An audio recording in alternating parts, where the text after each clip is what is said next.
خوش اومدیم به برنامه خودتون، قسمت 38 پادکست مرمری با دیجی امین. امیدوارم ازش لذت ببرید. میدونم اینو که دلت از همه و هر طرف ترک خورد، به هر کی تونستی حال دادی و در عوض رکب خوردی. من و تو مثل همین ولی من اصل هم قلم شد. تو تنهاییام یک صدا تو خلوتم فقط گفت که اولا توکل بعد ازش طلب کن. حرکت از طرف تو برکت از طرف اون، دست ازم بغل کن، چک ازم فلج کن، فک نزن عمل کن و دفترم ورق خور. دیگه تو لزومی نداره رو این ایده شک کنی، تو گذر عمر رو نمیتونی با قبض بیمعل کنی. ما اینجاییم که هرچی که چشممون دیده رب کنی. کلمه هم زلاله لازم نیست که فیلترم کنین. یه عده مشتاقن کلمه هامو بشنون، یه عده هم که میخوام فقط قلم پامو بشکنن. ولی من حرفامو تا نفس آخرم بازم میگم، جا نکم بازم جیگر شارگم واسد میدم.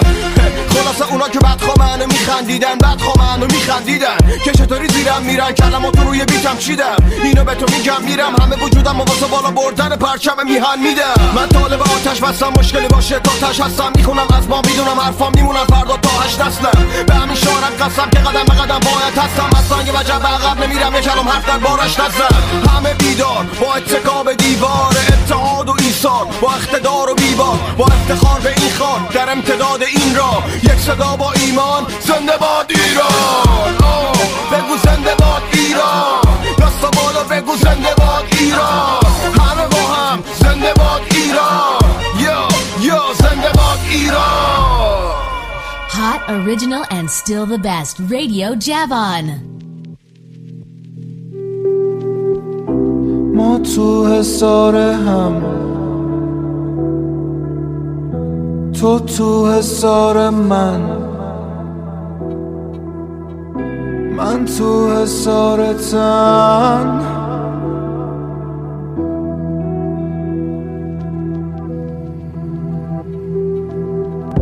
میخواد بذاره کم پشت نقاب تنگ، منم نظارگر.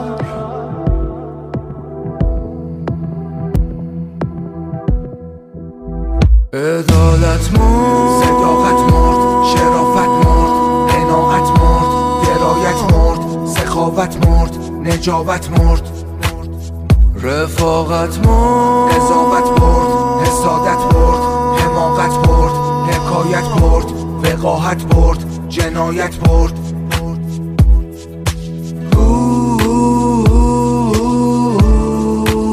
اصالتت کو،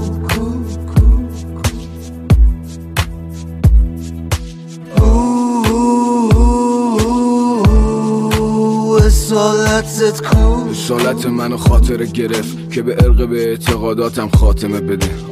پرتوی مثلث خون رفیق و مدرسه جادون کرد، گفت به قافله برس. میتی که راه میرفت یه باطن کرخت، حس میکنم الان دیگه باطل تلسم. تاریخ میگه پی عدالت نگرد، از روز ازل حساب بکن لقایت ابد. قانون گذار بی قانون، ما حامی قانونیم، ولی قصه عوض میشه وقتی خالی جانونی. وقتی شک داری به خودت یعنی اصفه حراسی، شرایط مسببه که دیگه نخبه نسازی. اینه که جای ذوق و پول و کار و شغل اساسی نشستیم به تماشای پای لخت مجازی. واسه شب امتحان میخونی جدول ضرب، فردا نماز میخونی واسه شب اول قبل. آهنگ فله‌ای میخونی واسه شب کنسرت، همه چی واسه کسب تکلیف نه ته قلب. نقشه ها ابترن، رهس پار سفرم، شرح حال رفتنم، از نگاه دفترم میدرم. رو کشت این ترک رو بشه، خار شدم تو چشت، خار میشم تو چشت. برگ و ساق آدمه ولی مرده ریشه ها که جاشو داده به خوی و خصلت گرگ بیشه ها. زبون به فرم نیش مار، قرب میشه هار، میشکنیم همو میرخسیم رو خورد شیشه ها. نامحسوس بد شدن طوری که عادیش روندن، واسه مهم نبوده تا آتیش جهنم. واسه چاله های خودم چاه جدید کندم، خیلی وقت تو زندون خودم وکیل بندم. مقتدر توی قاب، منفجر تو نقاب، کوچه ها توی خواب، کوچه ما سوی خاک دیگری. این خونه از صف نزن، میدونم که دارم یک کتاب نو رو اوسط میخونه. چه بی‌مزه مسیری که راز و معما نداشت، انتظار تو هم با تلاش یعنی امید، ولی این کلمه رو اجتماع انتظار نامیده. اینجا واژه امید بوی نامیده.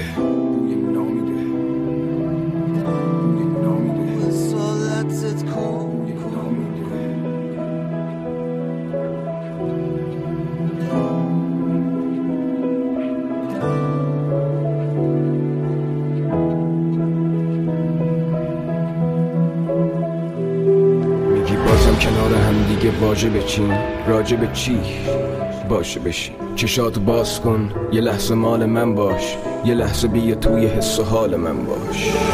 بغض یعنی خنده های ساختگی، شکنجت بکنن و تو مبادا آخ بگی. همه منتظر اینن یه جای گاف بدی، بکوبنت زمین که فردا نتونی راه بری. بغض یعنی یه برهان پنهان، برم کنسرت ولی به عنوان مهمان. بغض یعنی پا به سن بذارم، بازم نمیتونم تو ایران پا به سن بذارم. انگار واسه بالا رفتم وجود داره یه راه بمال، ولی خدا غرور داده به ما. چرا؟ بعد این همه بدو تو آخرشم رسیدی به فرودگاه امام. بغض یه زن یه مرد ساکته، یه دستت پاسته یه دستت ساکته. کی تو اون لحظه قادر به درک حالته؟ هیچکی. بغض لحظه یه ترک خاکته. نگو بی ملاحظه است، نگو بی ادبه، چون که بعضی وقتا بعضی حرفا میطلبه. مهم اینه که دلتو به یک دنیای واقعی قرص کردی، آدم بیدار حقیقت رو دید. بغض یعنی یه فرزند تودار با یه لبخند رو کار، که از درون شکسته شده با یه حسرتی تومار. حرف تو خونه ای که یه دم جنگ و طوفان، بعد همه خسته شدن و پدر رفته تو حال. جا انداخت و خوابید خونه پادگانه، فردا مامان زجر زنان توی دادگاهه. صداش گرفته دل شکسته حنجره خوش، طلاق این کلمه روح بچه رو کش. بغض یعنی دروغ بوده است تو به من، مفصل قصهش گذاشتم ورس 2 بگم. خلاصه اینم آخرین ورسم، به رو نیار تو دلت بگو آفرین پسر. بغض یعنی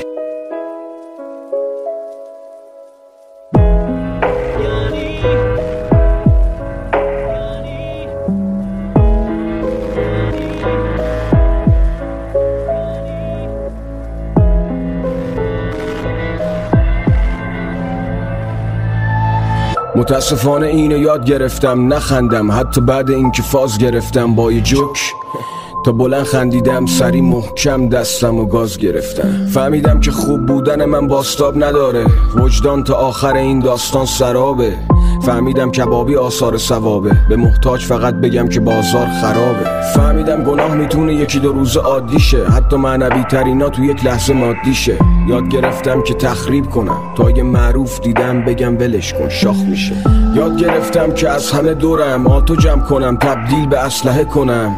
درد دلا رو بشنوم و وقت دعوا همون درد دلاشونو مسخره کنم. تو دل یک شهر پر از فازهای منفی، راههای مخفی پر خطر، مارهای افعی. ایستادی تو 4 راه تردید درگیری، که سکوت کنم و مظلوم تر شم، اجازه بدم همه از روم رد شن، یا بشم یه نامرد که با طبیعت خودشو وفق داد با مرگ آدمیت. نگو مسئله رو واکنش باز، خب مسلمه هر کنشی واکنش داشت. رود بودم صد شدم، روز بودم شب شدم، خوب بودم رد شدم و بد شدم. نسل به نسل خون به خون این بین ما میچرخه، اینو خوب بدون. ما مثل دومینو به هم ضربه میزنیم، تو به من به اون به اون. مگه خودم خیر دیدم؟ جواب خودم رو خیر میدم.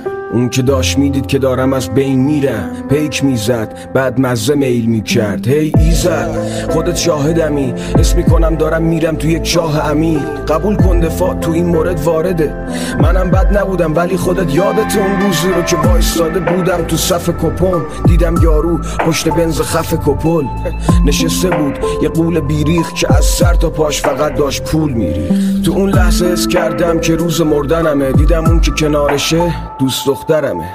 منو دید ولی من غریبه بودم، با همون مانتو که من خریده بودم. دارم عقده هامو در میارم از دلم، سر تو درد میارم معذرت. تو شاد باش من که نبودم داش، تو این آهنگ تو سنگ صبورم باش.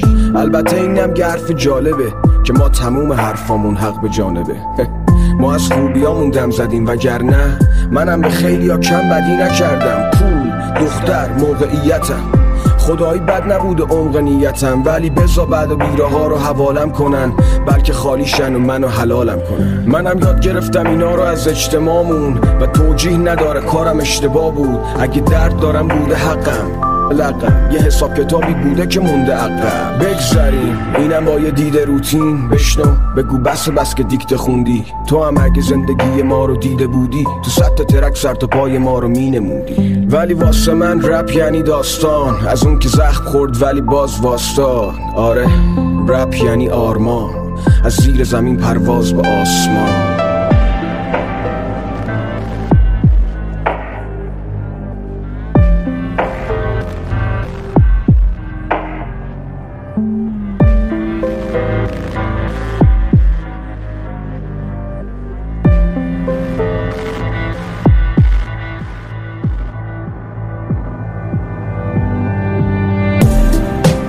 اینا حرفای من نیست، من فقط بهشون وزن دادم که شنیده شه.